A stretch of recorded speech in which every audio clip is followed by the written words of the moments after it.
Minute दोस्तों। हाँ, तो मैं कुछ बता रहा था, मैं कंटिन्यू करता हूँ अब। तो आज हुआ ये कि मैं निकला जहाँ से मुझे निकलना चाहिए था, दुबई एयरपोर्ट के लिए।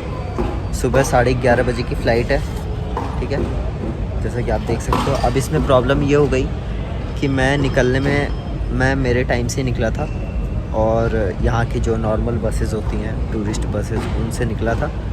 पर सुबह के टाइम पे इतना हैवी ट्रैफिक था, इतना हैवी ट्रैफिक था। मैं 4 घंटे पहले निकला था और आप मानोगे नहीं, मेरी फ़्लाइट में केवल 1 घंटा बचा था, तब मैं यहाँ पे एयरपोर्ट पे पहुँच पाया। वो तो दुबई का एयरपोर्ट दिल्ली या मुंबई जैसा नहीं है जहाँ पर सारी चीज़ें मतलब खुद से होती है। यहाँ पे बहुत डिजिटल हैं, सारी चीज़ें बहुत ही ज़्यादा स्मूथ हैं, तो इसकी वजह से पता नहीं चला। नहीं तो अगर 1 घंटे पहले इंटरनेशनल फ़्लाइट के लिए अगर आप दिल्ली और मुंबई में पहुँचते हो तो इट माइट भी कि आपकी वो जो फ़्लाइट है वो कैंसिल हो जाए, मतलब मिस हो जाए। तो ऐसा यहाँ पे नहीं हुआ। पर अब यही है कि अगर किसी की फ़्लाइट मॉर्निंग में है तो उसको ट्राई करना चाहिए, क्योंकि दुबई का बहुत ही गंदा ट्रैफिक होता है। मैं आपको बता रहा हूँ, आपको 40 किलोमीटर ट्रैवल करने के लिए आपको 2 से ढाई घंटे लग जाते हैं कभी कभी, और ये बहुत ज़्यादा फ्रस्ट्रेटिंग होता है, स्पेशली तब जब आप ट्रैवल कर रहे होते हो और जब आपकी फ़्लाइट होती है। तो वो बहुत ही ज़्यादा पैनिक सिचुएशन थी। इस वजह से मैंने बीच में ये वाली वीडियो है यहाँ से शुरू हो रही है, मैंने इसके पहले कुछ भी रिकॉर्ड नहीं किया, क्योंकि इतना ज़्यादा प्रेशर था कि कोई समझ ही नहीं आ रहा था कि भाई रिकॉर्ड क्या करना है, क्या बोलना है, क्योंकि अपनी ही चीज़ें नहीं हो पा रही थी। तो अभी फ़िलहाल सारी चीज़ें करके बैठ गया हूँ। बैग ड्रॉप कर दिए हैं, चेक इन बैगेज ड्रॉप कर दिया है और बोर्डिंग पास मिल चुका है, बोर्डिंग सामने हो रही है। तो मैंने सोचा जब तक ये सारी चीज़ें यहाँ से कंटिन्यू कर देता हूँ। और यहाँ पर एक नई चीज़ और है कि इमिग्रेशन अब डिजिटल इमिग्रेशन होता है। आप खुद ही अपना पासपोर्ट रखते हो और कैमरे में देखते हो, सब हो जाता है, स्टाम्प की ज़रूरत ही नहीं बची है। तो बहुत ही ज़्यादा डिजिटलाइजेशन है, जो कि अच्छी बात है। फ्यूचरिस्टिक चीज़ें हैं काफ़ी, बहुत ही ज़्यादा स्मूथ हो जाता है। मैं यहाँ पर विज़िट वीज़ा पर था, जो कि 60 दिनों का था। ऑलमोस्ट मैं 1 महीने 5-6 दिन रहा यहाँ पे। बस इतना बहुत ज़्यादा होता है, क्योंकि अगर आप 1 महीने रह लेते हो तो आप भर जाते हो यहाँ से।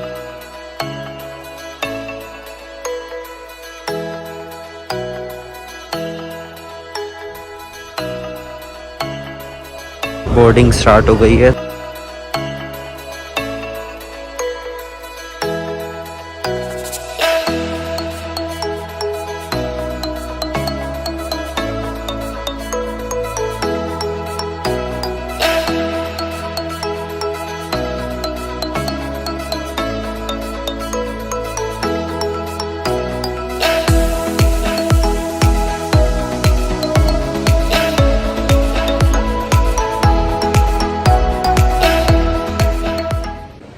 तो दोस्तों आ चुके हैं मुंबई एयरपोर्ट पे और सामान को एज़ यूजुअल धक्का दे रहा हूँ मैं। और बेसिकली अब हिसाब किताब ये है कि इमिग्रेशन हो गया है और कस्टम वस्टम सब हो गया है।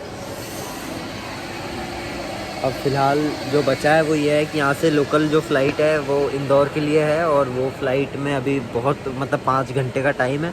तो मैं सोच रहा हूँ कि थोड़ा कुछ खा पी लेता हूँ और उसके बाद चल के वेटिंग एरिया में बैठेंगे। बोर्डिंग पास मुझे दे दिया था, पर मुझे इंडिगो से बैगेज कलेक्ट करना पड़ा मुंबई में, और फिर वापस बैगेज सबमिट करना पड़ेगा इंदौर के लिए। तो मैं अभी कुछ खाता हूँ, फिर उसके बाद बैगेज सबमिट करता हूँ, उसके बाद सीधा इंदौर की फ़्लाइट का टाइम है 10:55 पे, और मतलब वही लगभग 12:30-1 बजे के आसपास में पहुँच जाऊँगा अपने शहर इंदौर। बहुत ज़्यादा खुशी हो रही है, ज़िंदगी में पहली बार विदेश यात्रा से आने के बाद इतनी ज़्यादा खुशी हो रही है, क्योंकि इस बार मैं बहुत ज़्यादा लंबा रुक गया था। मैं करीब 1 फ़ेब से लेकर 28 फ़ेब तक वहीं दुबई में था। भैया सब कुछ बहुत ही ज़्यादा ओवर प्राइस्ड है, ठीक है, और बहुत ज़्यादा लंबे टाइम तक रुक जाओ तो फिर वो अपने देश की पता है क्रेविंग होने लगती है। अब यहाँ आके मैं ये वाली बात को आपको बता नहीं सकता कि कितना अच्छा लग रहा है मुझे, बस वो मैं केवल इस वक्त वो फ़ील कर सकता हूँ। तो मैं फटाफट अपने काम निपटाता हूँ अभी, खाना वाना खा के और वो बैगेज वैगेज दे के। तो फाइनली सामान वामान को धक्का देते हुए मैं पहुँच चुका हूँ 4 नंबर फ्लोर पे मुंबई एयरपोर्ट के। सो यहाँ से हमारी अब फ़्लाइट है नेक्स्ट वाली, जो कि होने वाली है इंडिगो की ही है ऑब्वियसली, इंदौर के लिए, मुंबई से इंदौर के लिए।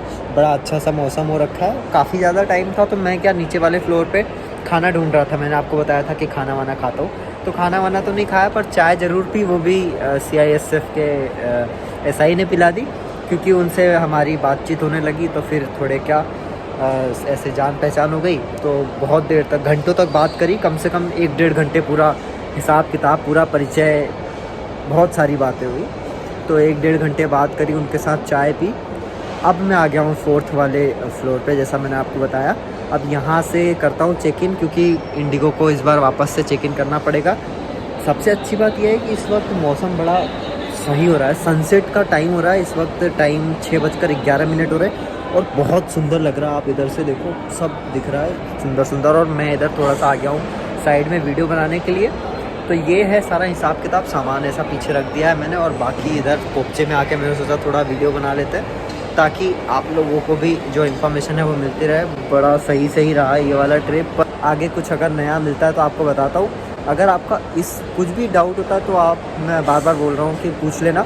तो उस पूछने से क्या होगा, मुझे पता चलते रहेगा कि कैसा क्या कंटेंट या कैसा क्या चीज़ें कैसे बतानी है या कैसे एक्सप्लेन करना है। और सब कुछ सही रहा तो हम इस वाली ट्रिप के बाद अपनी जो आगे की ट्रिप है, या तो यूरोप की करने वाले हैं, या तो बहुत ही जल्द रोमेनिया के लिए करने वाले हैं। तो उसके लिए स्टे ट्यून, चैनल सब्सक्राइब कर लेना। तो फाइनली आके बैठ चुका हूँ स्टारबक्स में, और कुछ खाने का सोच ही रहा था इतनी देर से। तो मैंने सोचा बाय नॉट स्टारबक्स। तो आ गए हैं स्टारबक्स पे, बॉटल वापस से भर ली है और सैंडविच ऑर्डर कर दिया है, वो आ जाएगा थोड़ी देर में। और फ़िलहाल बैठा हूँ, खाता हूँ, और फिर हम जाएंगे बोर्डिंग गेट्स की तरफ। वहाँ पे आराम से शांति से बैठ के मैं अपनी जो भी वीडियो रिकॉर्डिंग वगैरह करनी है वो, और जो भी एडिटिंग वगैरह करनी है वो कर लेंगे।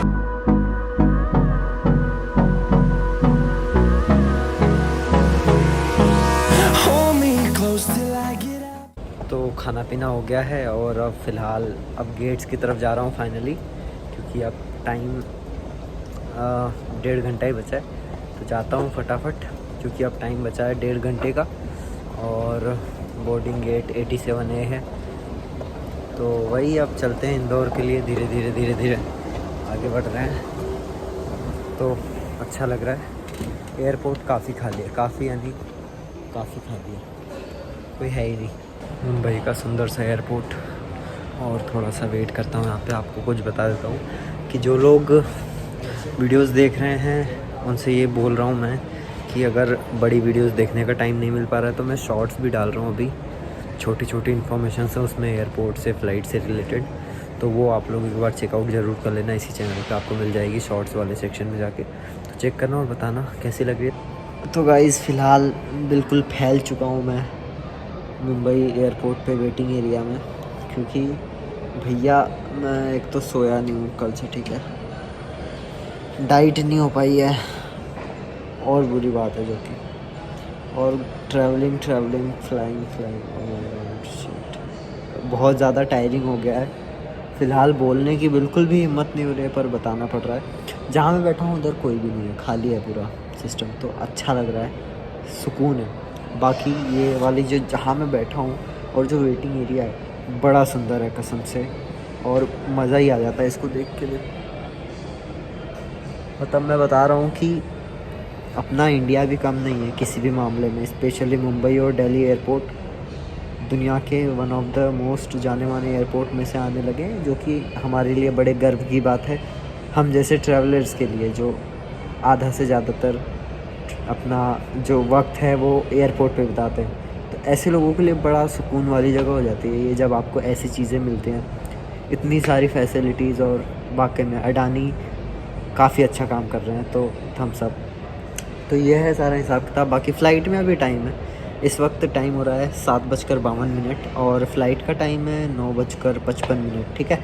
तो कुछ अभी 1-1.5 घंटे का वेट और करना है। बोर्डिंग में 1-1.5 घंटे का टाइम है। जब तक मैं सोऊंगा नहीं, पर मैं सोच रहा हूँ कि थोड़ी बहुत एडिटिंग कर लूँ, यही वाली जो वीडियोज़ हैं इसको कंपाइल कर लूँ और थोड़ा बहुत और काम निपटा लूँ, ताकि वीडियो फटाफट में डाल सकूं। और देखो, मैंने जैसा कि पहले भी बताया, अभी भी वापस बता देता हूं कि यार भैया मैं शॉर्ट्स भी डाल रहा हूं, तो एक बार उसको भी नज़र मार लेना। उसमें कम टाइम में आपको फटाफट चीज़ें पता चल जाएंगी कि क्या है। और आने वाले समय में मैं बहुत सारी ट्रैवलिंग करने वाला हूँ। 2023 बहुत अच्छा होने वाला है अपने लिए, ऐसा हम उम्मीद कर रहे हैं। और भगवान से प्रे करिए कि ऐसा ही हो जैसी हम उम्मीद कर रहे हैं। तो ये है सारा हिसाब किताब। तो अगर सब कुछ सही रहा तो हम इस साल काफ़ी ज़्यादा ट्रैवल करेंगे हम इटली, पूरा यूरोप। तो मेन इटली है, उसके पीछे का कुछ रीज़न है, बताऊंगा बाद में क्या रीज़न है। रोमेनिया भी है क्यू में, तो रोमेनिया जा सकता हूँ, पर इटली बिल्कुल प्रायोरिटी पे है, हाईएस्ट प्रायोरिटी पे। तो शेंगेन वीज़ा लूँगा तो इटली और सारी यूरोपियन कंट्री उसी में इंक्लूड हो जाएंगी। तो ये है सारा हिसाब किताब फ़िलहाल का। बाकी अगर आप जानना चाहते हैं मैं फ़्लाइट कैसे बुक करता हूँ या वीज़ा कैसे अरेंज करता हूँ, तो उसके लिए आप मुझे कमेंट सेक्शन में बता सकते हैं, तो मैं आपको डिटेल दे दूँगा। फ़िलहाल मैं सोच रहा हूँ इस वाली वीडियो को यहीं पर एंड करते हैं, क्योंकि वीडियो बहुत ज़्यादा लंबी हो जाएगी। इसके बाद कुछ भी नहीं है। देखो इसके बाद सिंपल से ये होने वाला है कि यहाँ से मैं जाऊँगा इंदौर, और वहाँ जाके मैं थक जाऊँगा बहुत ज़्यादा, मुझे पता है, क्योंकि रात की फ़्लाइट है, मैं फ़्लाइट में सोऊंगा। तो इस वाली वीडियो को यहीं पे एंड करते हैं। अगर किसी को दुबई घूमना है तो 1 महीने का वीज़ा लेकर वो जा सकता है घूमने के लिए, 14 दिनों का वीज़ा लेकर जा सकता है घूमने के लिए। बड़ा सही माहौल है। पर अब जो भी जाओ तो सनस्क्रीन वगैरह लेके जाना, क्योंकि फ़ेब तक ठीक था, पर जैसे ही मार्च लगा गर्मी बहुत ज़्यादा हो गई। तो थोड़ा सा अजीब सा हो जाता है, जब ज़्यादा गर्मी होती है तो आप पसीने पसीने हो रहे होते हैं, बिल्कुल फ़ोटो वोटो नहीं ले पाते हो, तो मज़ा सा नहीं आता है। तो ये है सारा हिसाब किताब दुबई का। बाकी बुर्ज खलीफा है, फ्यूचर म्यूज़ियम है घूमने जैसा, और मरीना है, दुबई मरीना, और ये सारी कुछ जगह हैं। तो इसके बारे में डिटेल में बाद में बताऊंगा। तो फ़िलहाल यही है कि मैं मुंबई में पहुंच चुका हूं, यहाँ से अब घर पहुंच जाऊंगा इंदौर। तो फ़िलहाल चैन की सांस लूँगा। अभी मैं इस वाली वीडियो को यहीं पे ख़त्म करता हूँ, अपलोड कर देता हूँ तुरंत ही, तो टेंशन ख़त्म हो जाएगा। तो ये है, शॉर्ट्स चेक कर लेना, चैनल सब्सक्राइब कर देना। मैं हूँ आपका दोस्त नायक, मिलता हूँ नेक्स्ट वाली जानकारी के साथ। वीडियो देखने के लिए आप सभी लोगों का बहुत बहुत धन्यवाद। Bye bye, take care, see you.